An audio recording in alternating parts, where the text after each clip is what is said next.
আপনার নবী দু জাহানের বাদশা নবী তিনি জানিয়ে দিলেন, হুজুর জান্নাতের বাগানের ফল কোথায় গো? আপনার আমার প্রাণের নবী বলে দিয়েছেন ফল কি? জান্নাতের বাগান জেনে নিতে চাও ইয়া রাসূলুল্লাহ? জেনে নিতে চাই। নবীজি জানিয়ে দিলেন সুবহানাল্লাহ ওয়ালহামদুলিল্লাহ লা ইলাহা ইল্লাল্লাহ সুবহানাল্লাহ আলহামদুলিল্লাহ লা ইলাহা ইল্লাল্লাহ লা ইলাহা ইল্লাল্লাহ লা ইলাহা ইল্লাল্লাহ।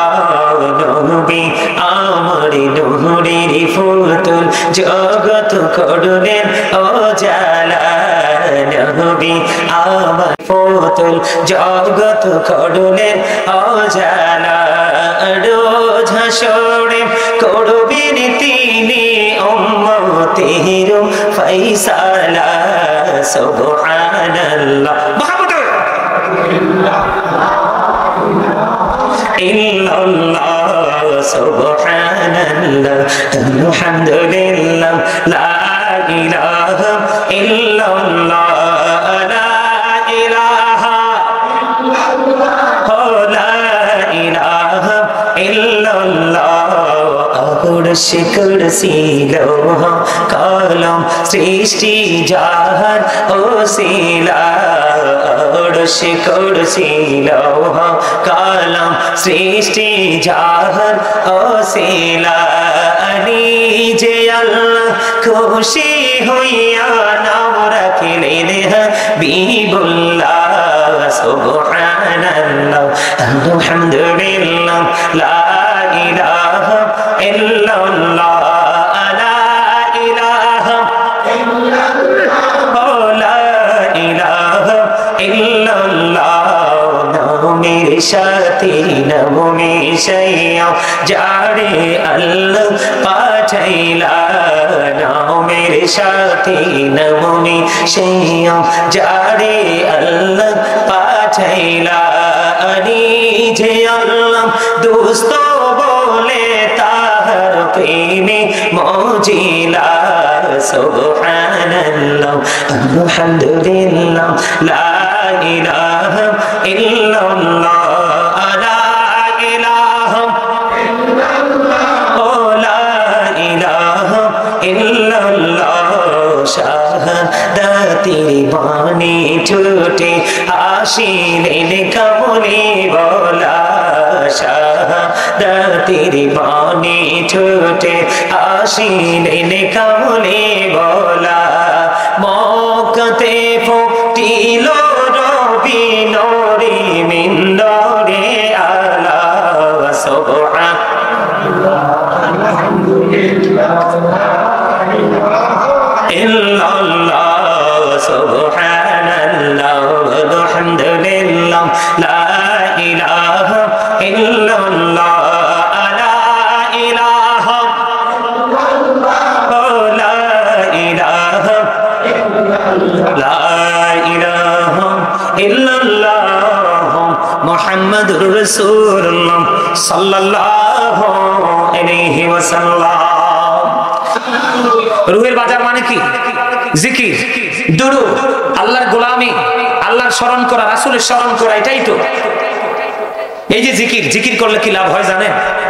আমার নবী আপনার নবী দু জাহানের বাদশা নবী তিনি বলে দিয়েছেন, বন্ধু আজকে আপনারা অনেকেই কিন্তু হেঁটে হেঁটে আসছেন, আবার ওপারে গাড়ি থেকে নেমে পার পর্যন্ত হেঁটে হেঁটে আসছেন, আবার কেউ কেউ বাড়ি থেকে গাড়ি পর্যন্ত অনেকটা হেঁটে আসতে হয়েছে। আসছেন কিনা? এটাই বাস্তবতা। হাদিস শরীফের সাথে আপনার হাঁটার মিল রেখেছেন আল্লাহ রাব্বুল আলামিন। আল্লাহর হাবিব জানিয়ে দিয়েছেন, কেউ যদি 1 বিঘা পরিমাণ হেঁটে হেঁটে আল্লাহর জিকিরের জন্য এগিয়ে আসে, আল্লাহ রাব্বুল আলামিন তার দিকে 1 গজ পরিমাণ এগিয়ে আসে। কেউ যদি আল্লাহর দিকে 1 হাত পরিমাণ এগিয়ে যায়, আল্লাহ রাব্বুল আলামিন তার দিকে 2 হাত পরিমাণ এগিয়ে আসে। সবচেয়ে বড় মজার খবর হলো বন্ধু, আমরা যখন কোন জলসায় বসে মালিকের জিকির করতে থাকি, আল্লাহ রাব্বুল আলামিন আল্লাহর হাবিবকে জানিয়ে দিয়েছে, হাবিব আপনি জানিয়ে দেন বান্দাগুলো যখন কোন জলসায় বসে জিকির করে, তার চাইতে উত্তম জলসায় বসে আমি আল্লাহ তার জিকির করি। জোরে জোরে কন্যা সুবহানাল্লাহ। আপনি যখন আল্লাহর জিকির করার জন্য হেঁটে হেঁটে এসেছেন, হাদিস শরীফ প্রমাণ করেছে, আপনার আমার প্রাণের নবী তিনি জানিয়ে দিয়েছে যে আল্লাহ রাব্বুল আলামিন কোন বান্দা যখন জিকির করার জন্য আল্লাহর দিকে হেঁটে হেঁটে যায়, আল্লাহ রাব্বুল আলামিন ওই বান্দার দিকে দৌড়ে চলে আসে। কথা বুঝেন নাই? তার মানে আপনি আমি আল্লাহর জিকির করার জন্য আল্লাহর যত দ্রুত কাছে যেতে চাই, যত দ্রুত আপন হতে চাই, আল্লাহ স্মরণ করতে করতে তারও আগে আল্লাহ রাব্বুল আলামিন আপনার আপন হয়ে যাবে। আর জোরে বলেন না সুবহানাল্লাহ। তারও আগে আল্লাহ রাব্বুল আলামিন আপনার কি হয়ে যাবে? আপন হয়ে যাবে। তাহলে জিকির করার দরকার আছে না? বেশি প্রয়োজন কিনা? বেশি প্রয়োজন। এখন জিকির করতে হলে কি করতে হবে? দুই ধরনের মানুষের সাথে আপনাকে যুক্ত হতে হবে। আমি বলছি না, আল্লাহ বলছে। আল্লাহ বলছেন join with my dear people, come to my paradise. Allah বলেছেন ফাদখুলি ফি ইবাদি ওয়াদখুলি জান্নাতি। আল্লাহ বলেছেন যারা আল্লাহর জিকির করে আল্লাহর গোলামি করতে করতে আল্লাহর প্রিয় হয়ে গেছে, আল্লাহ বলছে তোমরা আমার প্রিয় লোকের সাথে যুক্ত হও, ওয়াদখুলি জান্নাতি, আমার জান্নাতে চলে আসো, কাম টু মাই প্যারাডাইস। জোরে জোরে সুবহানাল্লাহ। আল্লাহ জান্নাতে গিয়ে কি করব? আল্লাহ রাব্বুল আলামিন বলতেছেন ইনদা রাব্বিহিম ইউযাকুন। আল্লাহ বলতেছেন দে রিসিভ ফুড ফ্রম আল্লাহ। আল্লাহ বলতেছেন তোমরা জান্নাতে এসে জান্নাতি খাবার খাবে, তোমরা যত বেশি খাও প্রস্রাব পায়খানার ব্যাগ হবে না, ঢেক আসবে, সব নিমজ্জিত হয়ে যাবে। এটা শুধু আল্লাহর প্রিয় লোকেদের সাথে যুক্ত হওয়ার কারণে। জোরে জোরে কোন সুবহানাল্লাহ। তাহলে জিকিরের দরকার আছে না নাই? আর যারা বলেন না জিকিরের দরকার আছে না নাই? আল্লাহ বলতেছে ইয়া আইয়ুহাল্লাযীনা আমানু যিকুরুল্লাহা যিকরান কাসীরা ওয়াসাব্বিহুহু বুকরাতান ওয়া আসীলা। আল্লাহ রাব্বুল আলামিন দেখে দেখে বলছে ঈমানদারেরা তোমরা বেশি বেশি করে জিকির করো, সকাল তো সন্ধ্যা আল্লাহর পবিত্রতা ঘোষণা করো। আর জোরে কন্যা সুবহানাল্লাহ। বেশি বেশি জিকির করতে কইছে না? আল্লাহই তো কইছে, আমি নি কইছি? তো এই যে সুবহানাল্লাহ বলা তো আল্লাহর জিকির, আলহামদুলিল্লাহ বলা আল্লাহর জিকির, লা ইলাহা ইল্লাল্লাহ বলা আল্লাহর জিকির, কাউকে সৎ কাজের জন্য ডাকা এটাও জিকির, কাউকে অসৎ কাজ থেকে বারণ করার জন্য তাকে আহ্বান জানানো এটাও জিকির। এই যে মসজিদে মানুষ নামাজ পড়তে যায়, বাড়িতে নামাজ পড়ে, মা বোনেরা নামাজ পড়ে, নামাজটাও আল্লাহর জিকির। বড়লোক যারা অনেক বেশি অর্থের মালিক তারা মক্কা মদিনায় চলে যায় জিয়ারত করার জন্য, ওটাও জিকির। কারণ ওটা হলো জুলুস, জিকিরের জুলুস। কারণ বিভিন্ন জায়গা পরিদর্শন করে যে জিকির করা হয় ওটাকে বলা হয় জিকিরের জুলুস। আর যেটা একই জায়গায় দাঁড়িয়ে এবং বসে সম্পন্ন করা হয় এটাকে বলা হয় জিকিরের জলসা। ওমা সুবহানাল্লাহ কন্যা কিল্লে আরে দুর্বল হয়ে গেছে, খানা রেডি করতে আছে, গরুর গোশত দি। এত টেনশন করেন কিল্লা? ইয়ান্নে গল্লাই খানা তৈরি হইতে আছে, গরুর গোশত। আলহামদুলিল্লাহ কও আরো জোরে। দেখছনি গরুর গোশতের কথা কোনে জোরে কইছে আলহামদুলিল্লাহ। আরে খোদারে আলহামদুলিল্লাহ এমনিও কইতে হইব, কারণ আল্লাহ আমাদেরকে বেশি সুন্দর করে বানাইছে। ও মা মা দুর্বল হয়ে গেছে, এত সন্ধ্যার সময় দুর্বল হলে হইব? আল্লাহ কি, আল্লাহ রাসূল কি কইছে জানেন? কই তোমরা যখন জান্নাতের বাগানে যাও তখন তো তোমরা জান্নাতের বাগানের মেহমান হয়ে যাও। তো যখন তোমরা জান্নাতের বাগানের মেহমান হও তখন তোমরা জান্নাতের বাগান থেকে ফল খেয়ে নিও। ওমা এখন প্রশ্ন করতে পারেন যে হুজুর জান্নাতের বাগানের ফল কই? আমার নবী আচ্ছা একেবারে মন থেকে সুদা করে দুটো হাত তুলে দেখাবেন এই জিকিরটা করতে পেরে কার কাছে বেশি ভালো লাগছে? সবার কাছে আলহামদুলিল্লাহ। ওই যে বললাম আমি, এই যে জিকির করছেন না, আপনার ওই পরকালের বাজার করেছেন। কি করেছেন? এটা ওপারের বাজার। কেন জানেন? আপনি আপনার ব্যাগ যত বড় হবে ততই কিন্তু বাজার নিতে পারবেন। আপনার কাজের কোয়ালিটি যত ভালো হবে আপনি বেতন কিন্তু তত বেশি পাবেন। আর আপনি যত ভালো পড়াশোনা করবেন, সার্টিফিকেটে যে স্কোর থাকে সেটা যত বেশি বড় হবে আপনার চাকরির চেয়ারটাও কিন্তু তত বড়। বলো হুজুর এখানে কেন আসলেন? এক্সাম্পলটা খুব দারুণ করে দিলাম বন্ধু।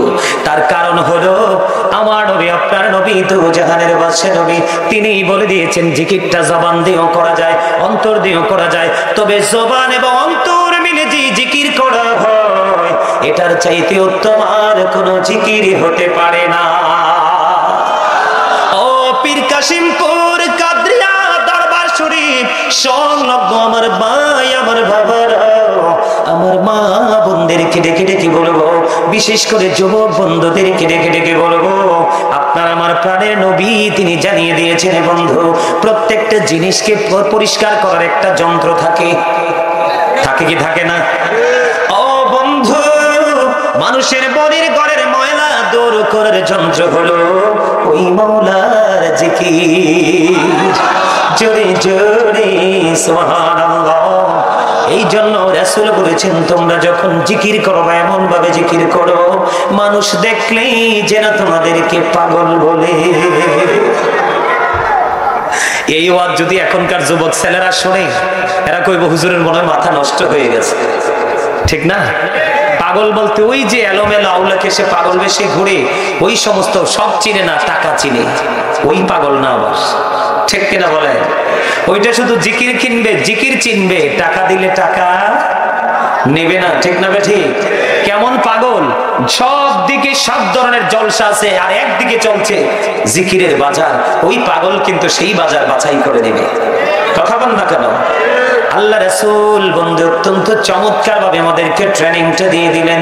জিকির করার কোনো কন্ডিশন নাই, ফাযকুরুল্লাহ কিয়ামান, দাঁড়িয়ে দাঁড়িয়ে জিকির করো, ও কুউদান বসে বসে জিকির করো, ওয়া আলা যুনুবিকুম শুয়ে শুয়ে জিকির করো।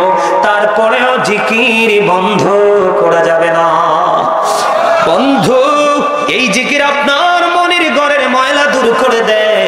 নবীজি বলে দিয়েছেন বন্ধু, নামাজ নামক জিকির আল্লাহ রাব্বুল আলামিন, আল্লাহ রাসূল বলেছেন ছোট্ট একটা হাদিস শরীফ, হাদিসের রাবী হলেন হযরতে আবু যর রাদিয়াল্লাহু তাআলা আনহু। আপনার আমার প্রাণের নবী, দু জাহানের বাদশা নবী, তিনি জানিয়ে দিলেন বন্ধু, তিনি শীতের দিনে বের হলো, বের হয়ে দেখলেন শুষ্ক হয়ে গাছের পাতাগুলো বিরামহীন ভাবে জোরে জোরে পড়ছে। বৃষ্টি যখন দেখলেন বিরামহীন ভাবে পাতাগুলো ঝরছে, এই দৃশ্য দেখে নবীজি দুটো ডাল ধরলেন, ধরার পরে আবু যরকে ডাক দিলেন। আবু যর উত্তর দিলেন, লাব্বাইকা ইয়া রাসূলুল্লাহ, আমি হাজির হয়ে গেলাম। নবীজি একটা ডাক দিয়ে বলে, রে আবু যর, তুমি চাইয়া দেখো শীতের কারণে গাছের পাতাগুলো শুষ্ক হয়ে জোরে জোরে পড়ছে। শীতের দিনে শীতের কারণে যেমনি করে গাছের পাতাগুলো ঝরে যায়, ঠিক তেমনি ভাবে আল্লাহ রাসূলের পাগল যখন নামাজ নামক জিকির, নামাজও কিন্তু জিকির। জিকির হলো আরবি শব্দ, বাংলাতে বলা হয় স্মরণ। নামাজের মাধ্যমে বান্দা আল্লাহর সাথে কথা বলে, এটা মুমিনের জন্য হয়ে যায় মেরাজ, ওপারে যাওয়ার পরে হয়ে যাবে জান্নাতের চাবি। ও বন্ধু, নবীজি বলে দিলেন, ওই শীতের কারণে গাছের পাতাগুলো যেমনি ঝরে যায়, আল্লাহর প্রিয় বান্দা যখন নামাজের মাধ্যমে আল্লাহর কুদরতি কদমে কপালটা লাগাইয়া দিবে রে, ওই শীতের দিনের গাছের পাতার মতো গুনাহগুলি ঝরে পড়ে যাবে। তাহলে আপনার আমার আর কোনো ভয় নেই বন্ধু। জিকিরে বন্ধু, জিকির করলে একটা জিকিরে ভিতরের ময়লা দূর করে দেয়, আরেকটা জিকির নামাজ নামক জিকির করলে বাহিরের ময়লা দূর করে দেয়। তাহলে ভিতর বাহির যদি পরিষ্কার হয়ে যায়, এর চেয়ে বড় প্রিয় আর কেউ হতে পারে না। তাহলে জিকিরের দরকার আছে না নাই? জিকিরের মজা আছে না নাই? আল্লাহ নিজে বলতেছে, ফাযকুরুনি আযকুরুকুম, আল্লাহ নিজে বলতেছে, remember me then I will remember you, তোমরা আমাকে স্মরণ করো, আমি তোমাদেরকে স্মরণ। এর চেয়ে বড় আর কিছু হতে পারে? আমার কিন্তু এটা পুরোটাই কিন্তু আলোচনার, আজকের আলোচনার বাহিরে। আপনাদেরকে দেখলাম যে ইউ আর ভেরি উইক, অত্যন্ত দুর্বল। তখন আমি বলছি যে না, একটু স্ট্রং করতে হলে চেষ্টা করে দেখি না। আপনারা দেখি যে ওয়াজ শেষ হওয়ার আগে শক্ত হয়ে গেছেন। আল্লাহ কবুল করুন, জোরে বলেন আমিন। আমাদেরকে সব সময় স্ট্রং থাকতে হবে, কারণ দুর্বল মানুষের জীবনে কোনো সফলতা আছে? কথা বলে না। যত সফলতা স্ট্রং পারসনদের জন্য, যার ব্রেন স্ট্রং, হাতের বাহু স্ট্রং, শারীরিক গঠন প্রণালী স্ট্রং, চিন্তা চেতনা স্ট্রং, সে প্রত্যেকটা জায়গায় গেলে হয়ে যাবে সফল। আর দুর্বল বলবে আই এম ভেরি উইক, ঠিক কিনা বলে? আমি অত্যন্ত দুর্বল, আমার পক্ষে কিছুই করা সম্ভব। কিন্তু সব দিকে দুর্বল হলেও চলবে, কিন্তু ইসলামের দৃষ্টিভঙ্গি থেকে যেই কাজগুলো মুমিন হিসেবে করা, এগুলো যদি করতে না পারি তাহলে কিন্তু সফলতা আসবে না। আপনি শুধু মুমিন হলে চলবে না, আপনার সিনায় কিন্তু ভয়ও থাকতে হবে। আল্লাহ বলেছেন, এদিকে দেখান, আল্লাহ বলেছেন আল্লাযীনা আমানু, যারা ঈমান এনেছে, ওয়া কানু ইয়াত্তাকুন, এবং তাকওয়া অবলম্বন করেছে, লাহুমুল বুশরা, তাদের জন্য সুসংবাদ, ফিল হায়াতিদ দুনিয়া, দুনিয়ার জীবনে, ওয়া ফিল আখিরা, এবং পরকালের জীবনে। দেখেন কি চমৎকার ভাবে আল্লাহ ওয়াজ করতেছেন। আল্লাহ প্রথমে বলেছেন তোমরা আগে কি হও? ঈমানদার হও। কি হও? ঈমানদার হও। এরপরে আল্লাহ বলেছেন ইত্তাকুল্লাহ, ইউ ফিয়ার মি, তোমরা আমাকে ভয় করো। কি করো? আল্লাহ ঈমানদার হইলাম, হওয়ার পরে যদি তোমাকে ভয় করি তাহলে কি লাভ হবে? আল্লাহ বলতেছে লাহুমুল বুশরা ফিল হায়াতিদ দুনিয়া ওয়া ফিল আখিরা। আল্লাহ বলছে যারা ঈমান আনবে এবং আল্লাহকে ভয় করবে তাদের জন্য আল্লাহ বলেছেন যে দুনিয়ার জীবনে এবং পরকালের জীবনে, উভয় জীবনের জন্য তোমার জন্য সুসংবাদ। তাদের জন্য কি উভয় জাহানেই সুসংবাদ। এখন সুসংবাদের আওতায় যদি আপনি আমি আসতে চাই, তাহলে আপনাকে আমাকে সর্বপ্রথম আসতে হবে রাসূলের কাছে। কার কাছে? এটা আমার কথা নয়, আল্লাহ বলেছেন মাইয়ুতির রাসূলা ফাকাদ আতাল্লাহ। আল্লাহ বলেছেন হি হো অবিস দা এফস্টিল অবিস আল্লাহ, যে ব্যক্তি রাসূলের নির্দেশ মানলো সে যেন আল্লাহর নির্দেশ মানলো। সম্মানিত উপস্থিতি, আরেকটা মজার একটা আয়াত আছে, অত্যন্ত মধুর, যেটা এটা মুমিনের জন্য অত্যন্ত প্রেমময়, মধুময়। আল্লাহ রাব্বুল আলামিন ইহুদি খ্রিস্টানের একটা ধর্মগ্রন্থ, যেটার নাম ইংলিশে বলা হয় দ্য ওল্ড ও নিউ টেস্টামেন্ট, এটা দ্বারা তারা প্রমাণ করতে চেয়েছে he that loveth not knoweth not God, for God is love। এরা বুঝাইতে চেয়েছে যেজন প্রেম করে না সেজন আল্লাহকে জানে না, for God is love, আল্লাহই প্রেম। কিন্তু আল্লাহ রাব্বুল আলামিন এটাকে গ্রহণ করেননি, তাদের বক্তব্যকে গ্রহণ করেননি, কারণ আল্লাহ তো বেঈমানদেরকে এমনিতেই দেখতে পারে না। কি করতে পারে না? জন্মগতভাবে সবাই কিন্তু আদম সন্তান, কথা বলে না। পৃথিবীতে যত মানুষ দেখেন তারা আসলে কিন্তু বংশীয়ভাবে আদম সন্তান। পৃথিবীতে এসে শয়তানের কুমন্ত্রণায় পড়ে কিন্তু তারা বিভিন্ন দলে দলভুক্ত হয়ে ডিভাইড হয়ে গেছে। কথা কি বুঝে আসছে? মা হাওয়া 20 বার সন্তান ধারণ করছে। কয়বার? 20 বার সন্তান ধারণ করেছে। প্রত্যেকবারে তিনি ডাবল সন্তান প্রসব করেছে, একটা ছেলে একটা মেয়ে। তাহলে 20 বারে 40টা সন্তান তিনি প্রসব করেছেন। কয়টা? আমরা যারা আছি অ্যালার্ট থাকতে হবে। আল্লাহ রাব্বুল আলামিন আমাদের কি বলে দিয়েছেন, ইন্নাল কাফিরিনা কানু লাকুম আদুওয়াম মুবিনা। আল্লাহ রাব্বুল আলামিন বলেছেন the heretics are the eternal enemy of the believers. ঈমানদারদের প্রকাশ্য শত্রু হলো বেঈমান কাফেরেরা। কারা? কথা কয় না। বেঈমান কাফেরেরা কার শত্রু? আমাদের শত্রু। আমাদের কে বলেছে? আর জোরে বলেন না, কে বলেছে? এই যে অনেক মানুষ দাঁড়ায় হয়েছে, আপনাদেরকে আগেই বলছিলাম, কিন্তু আপনারা সামনে আসেন। আপনারা কিন্তু আমার কথা শোনেননি। আপনাদের কি বলছি, আপনারা সবাই সামনের দিকে আসেন। সবাই আসেন না সামনের দিকে? আপনারা কথা বলার দরকার নেই, আমার দিকে তাকান। আমি বলছি আগেই, আমার সময় খুবই অল্প, কাজ আমার অনেক বেশি, এই জন্য আপনারা আমার দিকে তাকান। আমি কি বলি শোনেন।